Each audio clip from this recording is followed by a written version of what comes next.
Ito po yung ating NK6410 na BIP, yung galing Syngenta. Last year, inintroduce po ito na sinabi na ito'y hindi kinakapitan or hindi ito tinitira ng fall armyworm. Hello! Welcome to Tech Pop-Up, the Smart Learner channel. We educate intelligent farmers and provide effective solutions to your problems. Gumagamit po ba kayo ng maraming inorganic fertilizer? Acidic din po ba ang inyong lupain? Mabagal bang lumaki ang inyong mga halaman? Panahon na po para pagandahin at pababain yung paggamit ng inorganic fertilizer. Kayo po na nag-o-organic, pwede po ninyong gamitin ito. Kayo po na natatakot sa mga insecticide, natatakot sa mga iba't iba pang mga chemical na inilalagay sa halaman, pwede po sa inyo ito. Tayo po ay gumagamit ng probiotics o itong Lactobacillus lactic acid. Ito po ay nagpapaganda o binabalik niya yung ganda ng lupa. Binubulok po niya ng madalas o mabilis yung mga pwedeng bulukin sa lupa, kagaya ng mga dahon, yung mga rice straw, kung ano pang mga pwedeng maging pataba sa inyong lupa, pinapabilis po nito ang pagbubulok. At ang ginagawa po niya ay yung mga binubulok po ay ginagawa po niyang amino acid, na yung amino acid ay nagtataglay ng nitrogen, at ang nitrogen ay nagpapaganda sa ating halaman para ito'y mabilis lumaki at magaganda, malalaki po ang bunga. So subukan po ninyo itong ating probiotics, itong ating 3K fertilizer, at para gumanda ang inyong halaman at maibalik yung dating matabang lupa. Ating ngayon tinitingnan kung mayroong uod or naapektuhan siya ng PAW or yung fall armyworm. Tapos na po tayong nag-spray ng pamatay damo dito. Sa katunayan, namamatay na po yung mga inisprayan nating damo. Kagaya na po yan. 2 days na po nung ating inisprayan ito. Timing po kasi ito, malilit pa yung kanyang dahon at malilit pa yung kanyang mais.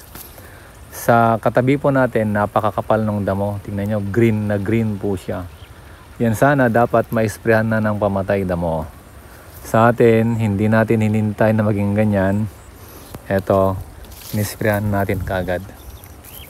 At ating tinitingnan kung gaano kabilis lumaki itong BIP. Parang sa tingin ko medyo or siguro sa klase ng lupa, kaya ganito yung kanyang itsura. Hindi masyadong mabilis lumaki. Binibilang ko yung kanyang dahon ay mayroon ng lumabas na 7 yung dahon at konti pa lang yung malalaki.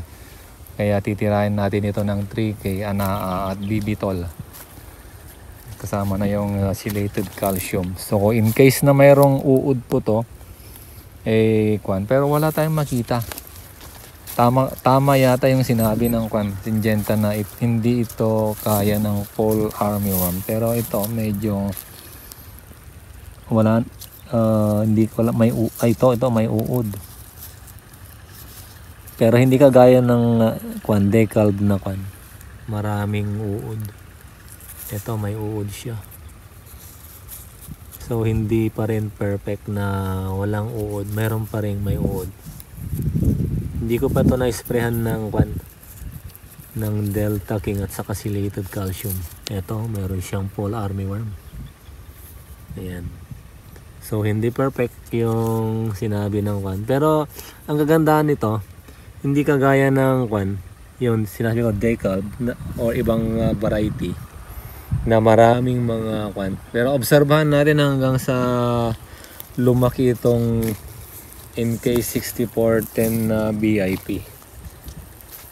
Malilit pa kasi, pero yun, may nakita na tayong fall armyworm. Hindi pa natin to nisprayan ng insecticide. Isprayan pa lang natin ito ng foliar para mabilis lumaki. So ito yung ating trial, yung ating pagsubok sa NK6014 na VIP. Siya nga pala sa mga nagtatanong kung paano po yung pagpapatubig. Ang pagpapatubig natin po dito, di ba mag-abono tayo ng 7 days, 2 to 7 days mag-abono po tayo. So yung first na patubig, dapat sa 7 days nakapatubig na po tayo. Yun ay sa mga lugar na hindi umuulan. Dapat 7 days nakapatubig na po tayo para kung gusto nating ma-achieve or ma-attain yung pantay-pantay. Ito parang medyo naapektuhan ng fall armyworm, pero hindi masyadong marami. So obserbahan natin hanggang sa lumaki. So pag gusto nyo ito, hindi masyadong pantay-pantay. May mga maliliit, may mga Ayan. Pero hindi, halos pantay-pantay din to paglaki niya. So kailangan nito ng bibitol para lumaki. At ito ay naabonahan na po natin ng nung 3 days siya, naabonahan na natin. Kaya kailangan itong abonohan sa 20 days or 18, 19 days, pwede na itong abonohan para lumaki, para maganda yung kanyang bulas. So yung sinabi ko kanina na 7 days magpatubig, ang susunod po doon after 2 weeks, yon ang patubig. Pero pag halimbawa nakapag-abono na kayo, basta nakapag-abono ng pangalawang beses, pwede na kayo magpatubig kahit hindi pa 2 weeks after yung 7 days. So pagkatapos po nun, yung nag-abono tapos nagpatubig, pwede niyo nang isundan yung every 2 weeks yon magpatubig para maganda po yung arangkada ng mais, maganda. Pero ito sa amin. Pero sa mga lugar na kung saan matagal maalis yung moisture yung sa lupa, hindi po advisable yung once every 2 weeks na patubig. Kailangan siguro mga 3 weeks yon, or depende sa moisture ng lupa. Makikita nyo naman yung mais. Pag nangungulot yung kanyang dahon, medyo nalalanta na kapag talagang tanghalin tapat, kailangan na puno ng patubig. Pero kapag okay pa rin yung dahon niya, bukas na bukas, medyo i-postpone nyo muna yung patubig. Ganun po yung ating mga advice sa ibang mga nagtatanim ng mais, kasi hindi po tayo pare-parehas ng sitwasyon. Sa mga po, nagtatanong kung ano yung mga ginagamit natin sa nag-spray tayo ng Delta King at saka yung Perfectation sa Decalb 8282, pero mayroon pa rin mangilan-ngilan na may mga uod. Hindi po siya perfecto. Pero ang plano ko doon, dahil mangilan-ngilan na lang yung natira na may uod, hindi na lahat ay sprayhan ko. Titignan ko na lang yung mga mayroon pang naiwan, at yun ang tututukan ko na lang. Itututok ko na lang yung sprayer para tamaan talaga yung uod. So hindi na yung talagang parang yung lahatan, kundi kung halimbawa kumpul sila, kumpul na rin na titirahin, hindi na yung lahat-lahat.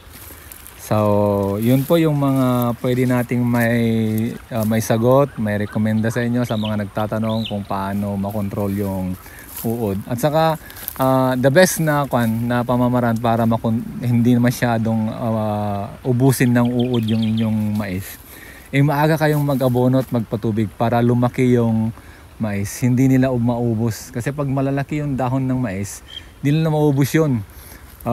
Kakainin man nila, pero mahirapan sila kasi siyempre mabilis nalalaki yung mais. Ganun po yung isang pamamaraan para hindi masyadong masira ng uod yung ating mais.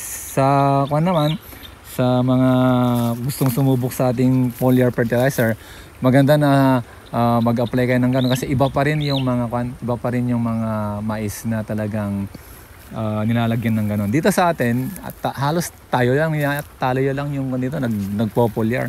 Pero kung i-compare natin yung yield sa katabi natin, malayo yung sa atin kasi yung nga nagpopulyar tayo. Sila kontento na sila sa mga ganon abono lang. Tayo hindi. Kung may paraan na pwedeng palakihin, pwedeng pagandahin yung mais, ginagawa ko po yun. At itinuturo natin sa inyo at baka sakaling makatulong din po sa inyo. So, marami yung mga, alam ko, yung ibang viewer natin, siguro nag-succeed nung una, nung dinoble or nung inulit, medyo hindi nag-succeed. Normal lang po yon. Hindi naman lahat magiging tagumpay o magiging talagang success yung ating ginagawa. Ako nga, paulit-ulit na akong nagtatanim, paulit-ulit na akong ginagawa yung ating mga tinuturo, pero meron pa rin namang pumapalya. Hindi lahat perfect, hindi lahat maganda, pero ang maganda doon, we learn, no, by doing it, though sometimes, no, we achieve na nakukuha natin hindi maganda, pero wag tayong sumuko, patuloy nating ituloy yung ituloy yung farming, ituloy yung pagtatanim, kasi sayang naman kung may bukid tayo, mayroon tayong sariling sakahan, ituloy lang natin para unti-unti natututo tayo, unti-unti gumagaling tayo. So lumalaki yung ating kita, dumadami yung alam natin, unti-unti yung mistakes natin nababawasan. Kagaya ko na matagal na ako nagpa-farming, meron pa ring mistakes pero minimize na lang, minimal, konti na lang, hindi na kagaya dati ng marami. So ganun din yung ina-advise ko sa karamihan ng mga farmer na nagtatanong, gustong matuto. Huwag kayong matakot na magkamali, huwag kayong matakot na kayo nalugi, huwag kayong madismaya sa mga experience ninyo na hindi maganda. Yun ay mga pagsubok lang po sa farming. Kagaya ng sinasabi nila na kung hindi ka nagkakamali, hindi ka gagaling. At wala kang matututunan pag hindi mo nararanasan yung mga failure na yun. So, yun lang po yung ating update ngayon tungkol sa mais na to.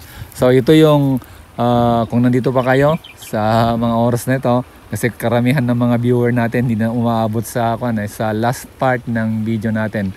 At kung nakarating kayo sa last part ng ating video, paki-comment nyo nga sa baba, sa comment section, kung ano yung mais na itinanim nyo. Yun lang yung gusto kong malaman, kung ano yung variety ng mais na tinanim nyo sa atin. And ito dalawang variety yung mais na tinanim natin, Decalb 8282 at saka itong NK 6410 na VIP. Mas maganda sa tingin ko, medyo mas maganda ito kasi mayroon man siyang fall armyworm pero hindi karamihan, maliit lang, konti lang. Yung ito, nag-ikot ako dito, wala pa yatang 10 ako nakita na naapektuhan ng fall armyworm. Pero i-observe natin sa pagdaan ng araw until 1 month, 40 days, tignan natin kung meron siyang karagdagang mga casualty ng fall armyworm. Pero sa tingin ko, hindi kagaya ng ibang variety na talagang pinupupug at pinapapak ng fall armyworm. Ito minimal lang, konti lang yung kinakain ng uod. So, magpatuloy po kayo sa pagsasaka, magpatuloy po kayo sa pag-aaral, magpatuloy po kayo sa inyong ginagawa. Uunlad po kayo, gagaling po kayo, at siyempre lalaki ang inyong kita. Maraming salamat din sa pagsuporta sa ating channel, sa patuloy na panonood at sa hindi pag-skip ng ating mga ads. God bless po!